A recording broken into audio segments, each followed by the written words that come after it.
Hey everyone, today we want to talk about David and Goliath.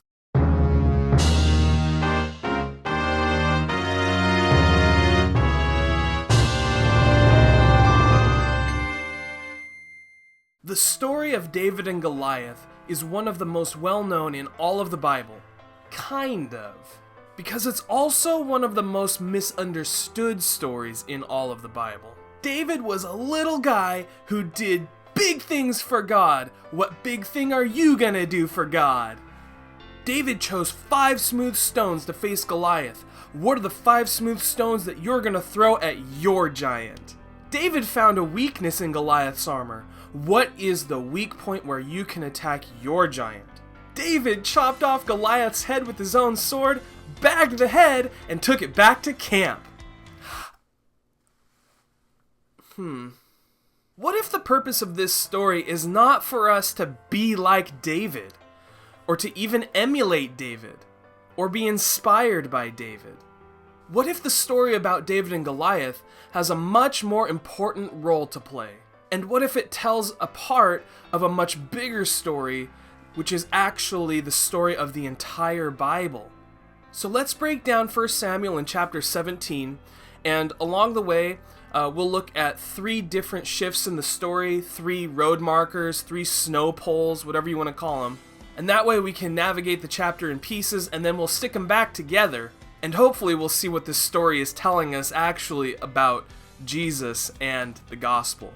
So the first shift in the story about David and Goliath happens in verse 12 of 1 Samuel 17, where David shows up for the first time in the story. And when David shows up, what we learn about David is David's lineage. David's lineage, that's the first shift in the story. Because as soon as he shows up on the scene, what we learn about him is that he is David, the son of an Ephrathite from Bethlehem in Judah. Who cares, you may ask? Did you ever see Lord of the Rings? No, but I read the book in Elvish. Well, do you remember how in the Fellowship of the Ring, the first book, how the first act is largely centering around Frodo and his hobbit friends transporting the One Ring from the Shire to the elven kingdom of Rivendell. And along the way, they're almost captured and killed, if not for the sudden entrance and heroics of a mysterious ranger.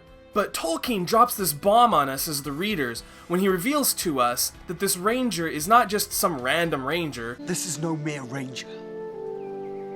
He is Aragorn, son of Arathorn. You owe him your allegiance. And this changes everything. He's not just some random dude with a sword who killed some monsters. He is the son of the king, and the heir to the last person to defeat Sauron, the big bad guy that they're about to face. So just by knowing Aragorn's lineage, his genealogy, we see the story differently. There's a new ray of hope that gets breathed into the story. And this is exactly what is happening in 1 Samuel 17 when we're introduced to David, the son of an Ephrathite from Bethlehem in Judah. Judah was the royal tribe of Israel. All the rightful kings in that nation's history were supposed to have been descended from the tribe of Judah.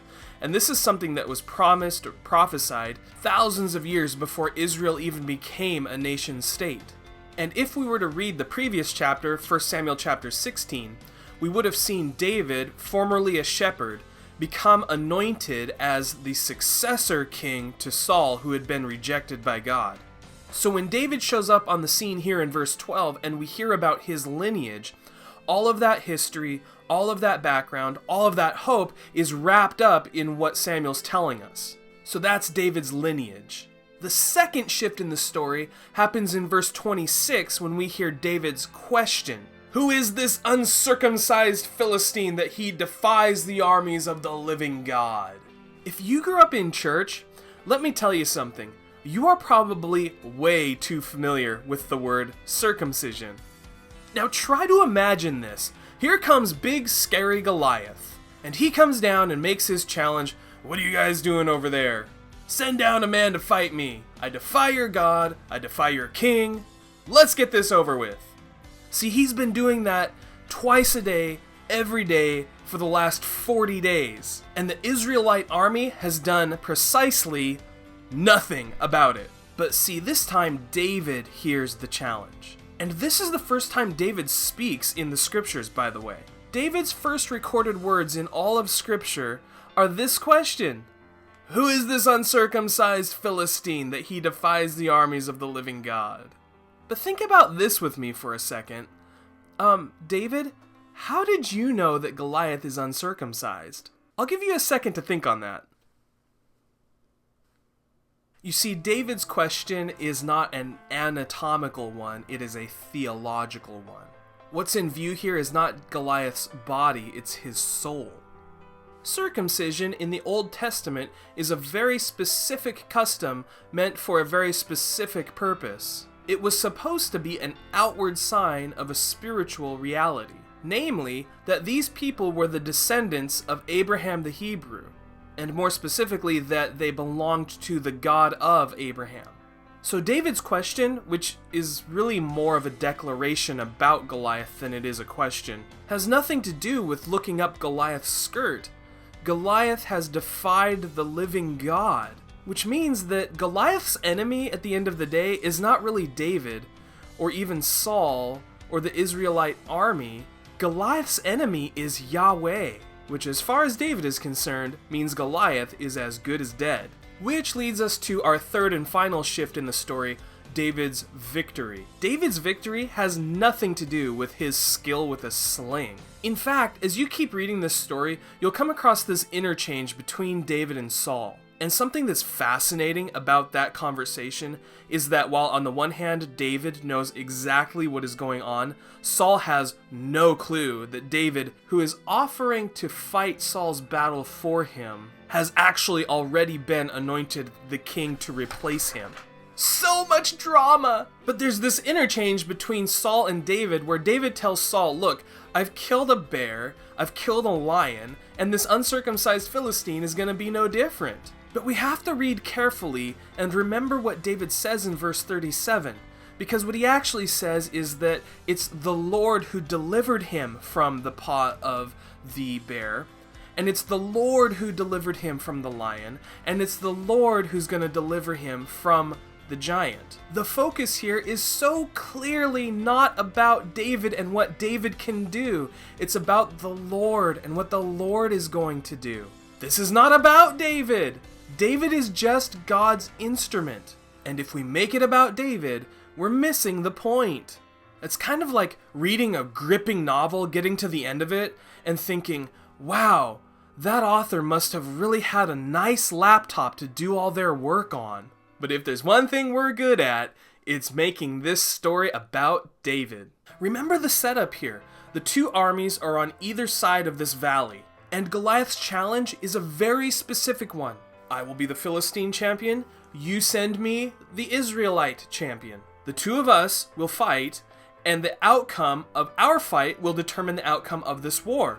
If I win, you will be our slaves. If he wins, we'll be your slaves.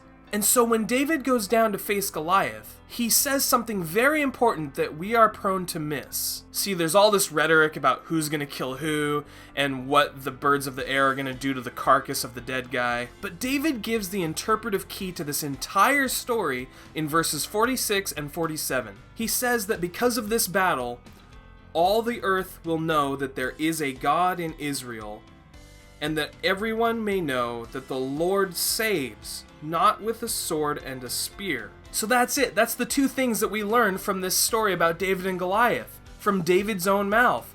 One, that there is a God in Israel who Goliath had been mocking. And two, everyone is going to know that this God, he's a God who saves, who delivers, and not with a sword or spear. The result of the battle between David and Goliath is not so that we can know that with God's help, sometimes little guys can do big things too.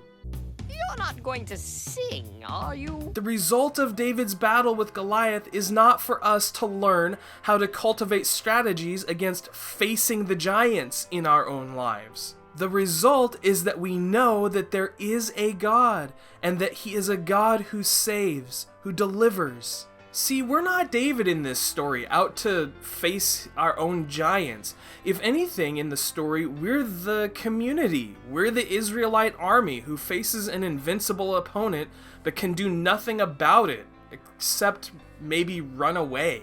But see, the good news in this story is that when God's people face God's enemy, who they have no hope of defeating, God sends forth his anointed shepherd king, who wins the battle for us. And we get all of the blessings from a victory that we didn't do anything to win. And that good news in this story is, of course, a wonderful picture of the good news, which is the story of the entire Bible. It's a foreshadow of the gospel. It's an anticipation of how 1,000 or so years later, God would send forth the ultimate anointed shepherd king from Bethlehem in Judah, the King of Kings, who is the Good Shepherd. The Good Shepherd who wins the battle for us, not with a sword or a spear, but in fact this Good Shepherd would win the battle by laying his life down for his sheep. And because of the complete and total victory of our champion Jesus, we enjoy all of the blessings and all of the benefits of a victory that we didn't do anything to fight for, much less win. David is not a picture of you. The Bible is not about you. David is a picture of Jesus. So if you're facing a giant enemy in your life right now, and your thought is, what can I do to possibly face this giant? You're not thinking like a Christian. A Christian knows that sin and death and Satan have all been defeated by our champion Jesus through his cross and his glorious resurrection. And my prayer is that anyone who happens to watch this knows him, or will come to know him.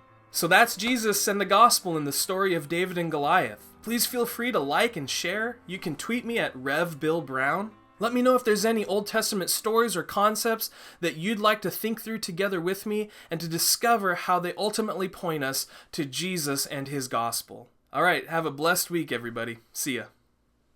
You're big, I'm little. My head only comes to your middle. But I say